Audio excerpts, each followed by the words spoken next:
अस्सलाम वालेकुम, मैं हूं अरशद मुगल और आप देख रहे हैं अरशद व्लॉग।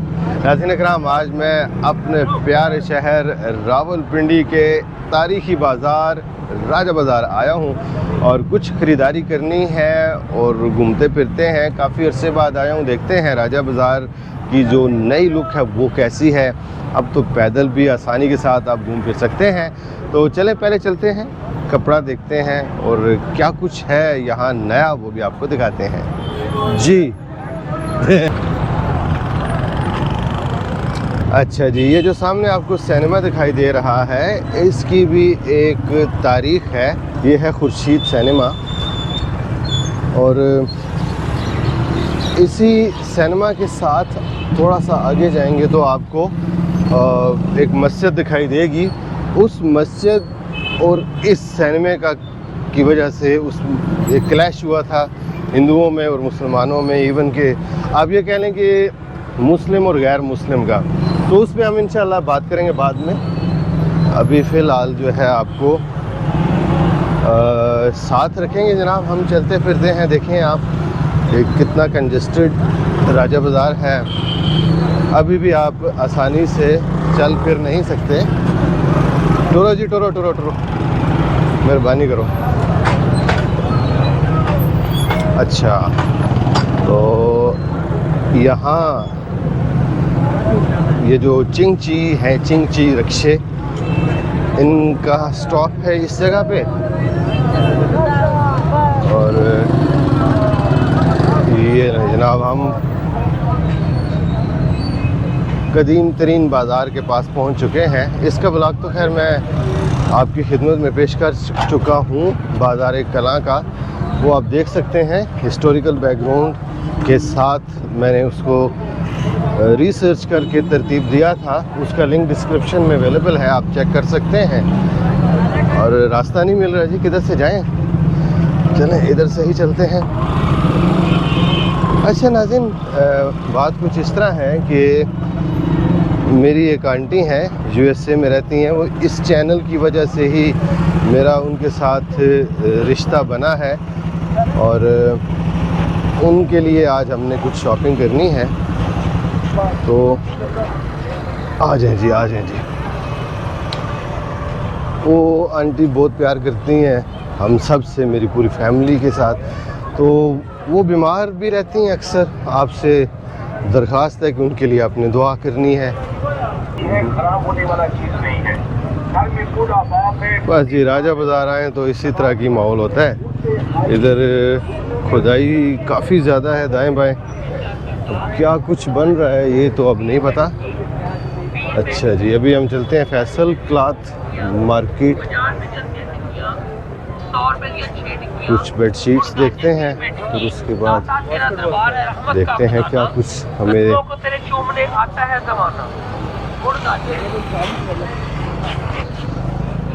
अच्छा जी, हमने तो सुना था कि इधर सिर्फ पैदल चलने वालों के लिए है, लेकिन सत्यानाश हो चुका है जी इधर का।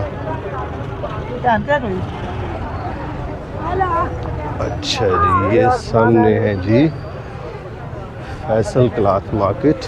बच गए जी, बच गए।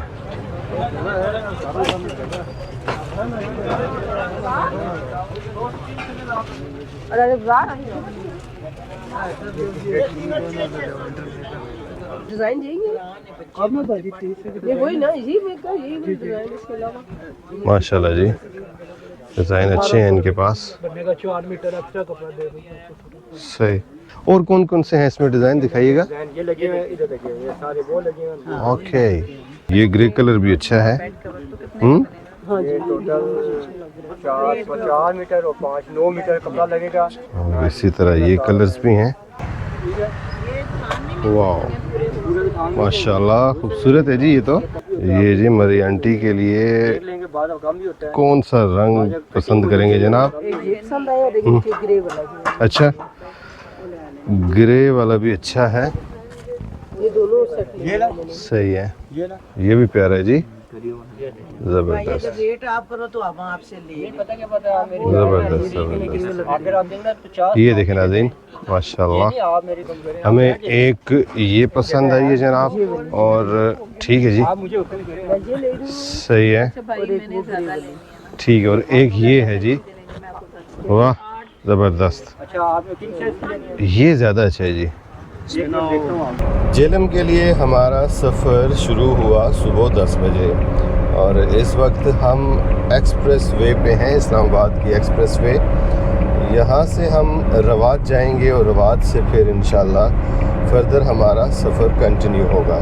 जी नाज़रीन, अभी हम टी चौक पहुँच चुके हैं और बमुश्किल 15 मिनट लगते हैं, आप टी चौक पहुँच जाते हैं। इस्लामाबाद में कहीं से भी आप चलें तो ये फ़्लाईओवर भी बन चुका है, इसकी वजह से बहुत ज़्यादा आसानियाँ पैदा हो चुकी हैं और जो सफ़र है पहले आधा पौना घंटा लग जाया करता था, अब विदिन 15 मिनट आप यहाँ पहुँच जाते हैं।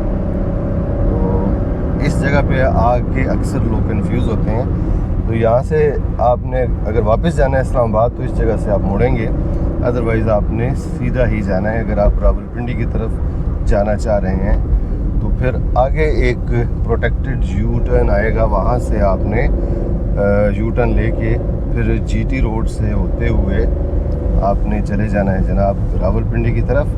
तो नाज़रीन, अभी हम जीटी रोड पर पहुँच चुके हैं और थोड़ा सा ही फासला रह गया है रवात पहुँचने में। तो मौसम बहुत ज़बरदस्त है माशाल्लाह, बादल भी हैं और धूप भी है और उम्मीद है कि 2 दिन बाद दोबारा बारिश होगी। तो आज है 5 फरवरी, योम यकजहती कश्मीर का दिन है आज और इसी वजह से रश भी आपको कम दिखाई दे रहा है। उसकी रीज़न ये है जनाब कि आज हॉलीडे है, पब्लिक हॉलीडे। जी नाज़रीन, यहाँ से अगर आप बाएं जाने मुड़ेंगे तो आप कलर सईदा चले जाएंगे और कलर सईदा से फर्दर आप आज़ाद कश्मीर भी जा सकते हैं डोडियाल की तरफ। और रवात का एरिया है ये, यहाँ रश बहुत ज़्यादा होती है जब भी आप आते हैं, क्योंकि ये मेन हब है। ये जितने भी देहात हैं दाएं बाएं जीटी रोड के, वो लोग रवात आते हैं, ख़रीदारी करते हैं और तारीख़ी एतबार से भी बहुत ज़्यादा अहमियत हासिल है इस इलाके को। जी नाज़रीन, खित्ता पोठोहार की मोहब्बत से भरपूर सफ़र जारी है और इसी सिलसिले में आज हम जा रहे हैं झेलम। और इस सफ़र के पीछे भी एक छोटी सी कहानी है। वो कहानी कुछ इस तरह है जनाब कि हमारी जो खाला जान हैं जो कि USA में होती हैं, उनके लिए हमने शॉपिंग की जैसा कि आपने पहले भी देखा, और अब हम उनके घर जा रहे हैं उनकी ख्वाहिश पे, क्योंकि वो उनकी ज़िंदगी का जो ज़्यादा वक्त है, बचपन है, जवानी है, वो झेलम में गुजरी, फिर उसके बाद अमेरिका चली गई। तो अभी हम रुक गए हैं थोड़ी देर के लिए सड़क के बीच में, क्योंकि बहुत बड़ी एक गाड़ी जो है, ये देखें, इसने हमारा रास्ता रोक लिया है। जब तक ये टर्न नहीं करेगी हम इधर ही खड़े रहेंगे। मेरे लिए जीटी रोड ज़्यादा अहमियत इसलिए रखता है कि इस पे जब आप सफ़र करते हैं तो रौनक मेला होता है दाएं बाएं, आप बोर नहीं होते। मोटरवे पे सफ़र वक्त तो कम लगता है लेकिन बोरिंग होता है। जीटी रोड माशाल्लाह बहुत ज़बरदस्त है। यहाँ से रावलपिंडी का रिंग रोड स्टार्ट होगा, ये आप पुल देख सकते हैं, और इसी तरह इस तरफ भी। तो कल्याम शरीफ का ये इलाका है और जितना भी इस्लामाबाद का लोड है वो इधर आ जाएगा गाड़ियों का। वो इस तरह ये पीर वदाई का अड्डा भी यहाँ शिफ्ट हो जाएगा, मंडी भी, सब्ज़ी मंडी जो है वो भी यहाँ शिफ्ट हो जाएगी। तो इस्लामाबाद के ऊपर जो प्रेशर है ट्रैफिक का और दीगर मामलात का वो कम हो जाएगा। और ये रिंग रोड आपको एयरपोर्ट आसानी से पहुंचा देगा। मंद्रा टोल प्लाज़ा अभी हम पहुंचे हैं और यहाँ टोल पे करने के बाद सफ़र हमारा दोबारा से शुरू हो जाएगा और कार के लिए तकरीबन नहीं जी 70 रुपये आपको पे करने पड़ेंगे, और वैगन और केबन के लिए 150, बस के लिए 250 और ट्रक वगैरह के लिए 300 और बड़ा जो ट्रॉलर है 550 रुपया पे करना पड़ेगा आपको। फिर आप यहाँ से फर्दर जा सकेंगे आगे। यहाँ से गुजरखान 2 किलोमीटर, जेलम 65 किलोमीटर के फासले पर वाक़ है जनाब। तो इंशाल्लाह उम्मीद है 1 घंटे का मज़ीद सफ़र करेंगे इंशाल्लाह हम, उसके बाद हम जेलम पहुँच जाएंगे। जी नाज़रीन, जब खित्ता पोठोहार की बात होती है तो सबसे पहले आपके जहन में एक शहर का नाम आता है, वो है गुजरखान। और अभी हम गुजरखान की हदूद में पहुंच चुके हैं। मैंने ये अक्सर देखा है कि लोग समझते हैं कि पोठोहार सिर्फ गुजरखान ही है, जबकि ऐसा नहीं है जनाब।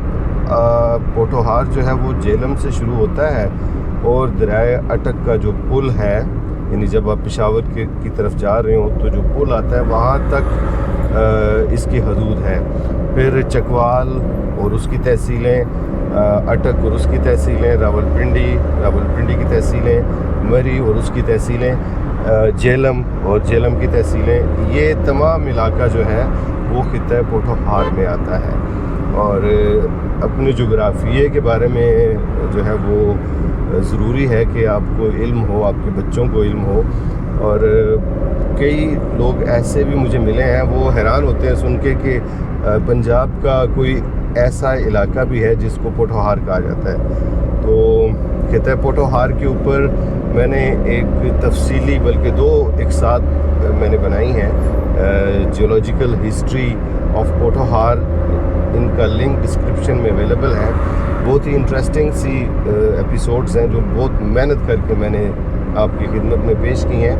आप उनको ज़रूर देखिएगा कि खित्ता पोठोहार कैसे मारज़ वजूद में आया।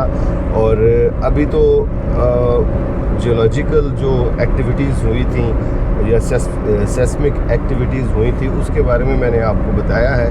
मज़ीद आगे चलेंगे तो इंशाल्लाह इसकी तहज़ीब व तमद्दन पे बात होगी, फूड पे बात होगी। जो वक्त गुज़रता जाएगा मैं भी तहकीक कर रहा हूँ, काफ़ी चीज़ें मैंने इकट्ठी कर ली हैं, वो इंशाल्लाह आपकी गोश गुजार करेंगे। तो बात लंबी होगी है जनाब। तो जो मैंने नोट किया है वो पोठोहार इसलिए कहते हैं कि यहाँ के जो लोग समझते हैं वो इसलिए समझते हैं कि शायद पोठोहारी लैंग्वेज जो है वो गुजरखान में है। तो ऐसा भी नहीं है जनाब। पोठोहार की जो लैंग्वेज है वो पूरे खित्ते पोठोहार में सिर्फ लहजा चेंज हो जाता है हर 10 किलोमीटर के बाद। तो साड़ी जी बोली है ना जो वो पठवारी है तो को गुजरखान ख़त्म हो गए थे तो हूँ जो कुछ मैं उसने बोलना पाया इसकी असा आखने जी पठवारी लहजा। इस माड़ी लैंग्वेज जो ना मिक्सचर होती है गुजरखान है ना तो पिंडी ना, क्योंकि माड़ा तलक पिंडी नाल है तो इस वास्ते थोड़ा जा लहजे फ़र्क होना ना। तो ये है नाज़रीन हमारी लैंग्वेज। तो सफ़र हमारा अल्हम्दुलिल्लाह जारी और सारी। जी नाज़रीन, अभी हम सोहावा पहुंच चुके हैं और गुजरखान के बाद जो तहसील आती है वो सोहावा ही तहसील है और ये जेलम की तहसील है। अभी हम दीना पहुंच चुके हैं और ये जेलम की तहसील है, यानी ज़िला जेलम की तहसील दीना के बाद इंशाल्लाह हम जेलम पहुंच जाएंगे। नाज़रीन, अगर आप किला रोहतास जाना चाह रहे हैं तो यहाँ से तकरीबन 8 किलोमीटर का फासला है किला रोहतास का, और यहाँ से आपने दाएं जानिब मुड़ जाना है और मंगला कैंट की तरफ जाएंगे तो फिर आपने बाएं तरफ मुड़ना है। जी नाज़रीन, अब हम जेलम की हदूद में दाखिल हो चुके हैं और जब भी आप किसी शहर में जब आपकी एंट्रेंस होती है तो दाएं बाएं जो रश होता है गाड़ियों का और चहल पहल, वो इस चीज़ की गवाही देती है कि जनाब अभी आप किसी शहर में पहुंच चुके हैं। तो हम लोग जेलम शहर पहुंच चुके हैं। और नाज़रीन, ये हर बंदे के साथ इस तरह होता है कि जिस इलाके में वो पला बड़ा और जवान हुआ, ज़िंदगी के आयाम गुजारे, वो इलाका हर बंदे को अच्छा लगता है। मैंने इधर कोई आना नहीं था, कोई ख़ास कैजुअल नहीं था मेरा, तो आंटी ने बस एक हल्की सी ख्वाहिश का इज़हार किया कि कभी आप झेलम का चक्कर लगाना। तो मैंने फिर कहा कि अब बाद में क्यों, अभी क्यों नहीं। तो फिर किसी वजह से हम लोग आ गए हैं। आंटी हमारी शिकागो में होती हैं और वहीं पे ही सेटल हैं। अभी आप उनकी तस्वीरें भी स्क्रीन पे देख रहे होंगे। तो मेरी फैमिली के साथ बहुत ज़्यादा प्यार करती हैं, बस अक्सर ही हम लोग उनके साथ गुफ्तगू में मशगूल रहते हैं, गपशप करते रहते हैं। झेलम हम पहुंच गए हैं और जीटी रोड को हमने छोड़ दिया और झेलम शहर में हमारी एंट्रेंस।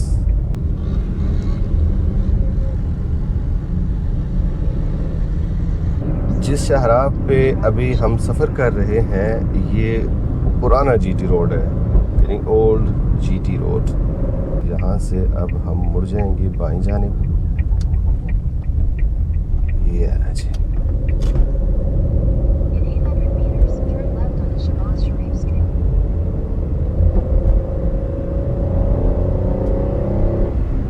आज छुट्टी की वजह से लगता है रश कम है।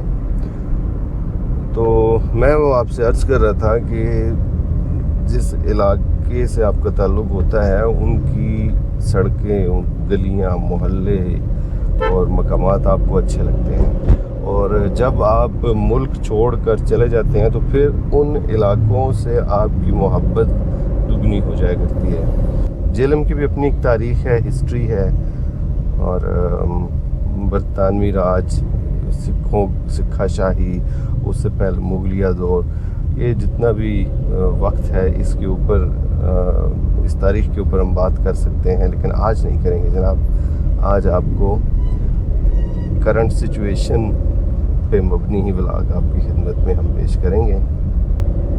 जामिया मस्जिद है, जामिया मस्जिद मोहम्मदिया गौसिया। अच्छा जी, यहाँ से हम दाईं जानिब मुड़ जाएंगे। ये बेबी किसका है? छोटा सा आपका है? ओके। वो अमल बेबी, वो अमल बेबी। जी नाज़रीन इकराम, मशीन मोहल्ला नंबर 3, हमने इस तरफ जाना है, लेकिन आगे जो जा रहे हैं जनाब ये बाइक वाले, हमने इनको फॉलो करना है। ये है जी मस्जिद कायमुद्दीन, शेख कायमुद्दीन। इसी मोहल्ले में हमने आना था।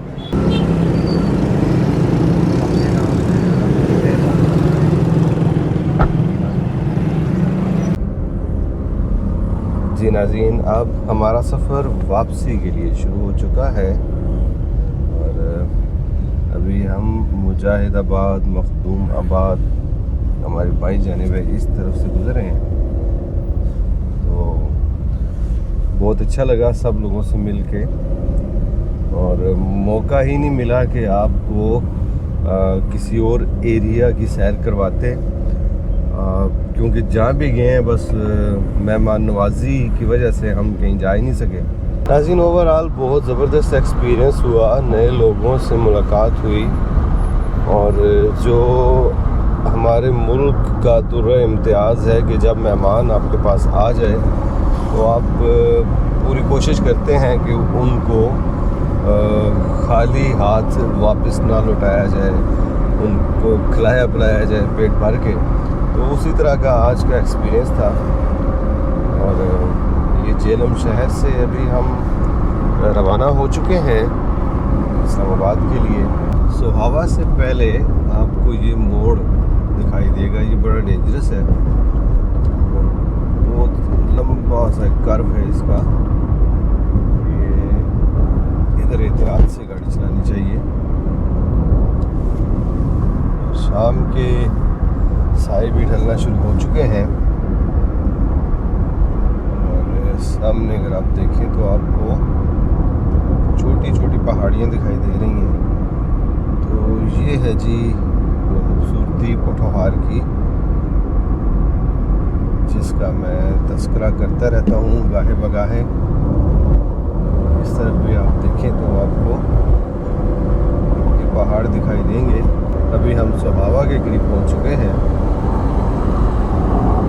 सफ़र ओवरऑल बहुत ज़बरदस्त गुजरा है। इस वक्त जो है वो थकावट का एहसास भी होना शुरू हो चुका है। नाज़रीन, अब हम आपसे इजाज़त चाहेंगे और इंशाल्लाह नेक्स्ट टाइम पोठोहार की कोई और तहसील या कोई और एरिया हम एक्सप्लोर करेंगे। सर्दियों में जो है वो ज़्यादातर मैं अपने इलाकों में ही ट्रैवल करता हूँ। जब गर्मियाँ होती हैं तो फिर दूर दराज के सियाहती मकामात पे हम लोग जाते हैं। तो आज ओवरऑल बेहतरीन सफ़र था और तकरीबन आधे पौने घंटे तक जो है वो सूरज ढल जाएगा। तो यहीं पे हम सफ़र के दौरान ही इस व्लॉग को क्लोज़ करेंगे। तो आपने अगर हमारा चैनल सब्सक्राइब नहीं किया तो चैनल ज़रूर सब्सक्राइब कर लें और इंशाल्लाह जल्दी आपसे मुलाकात होती है किसी नई जगह, किसी नए मकाम पर, किसी नई एपिसोड के साथ। तब तक के लिए अल्लाह हाफ़िज़।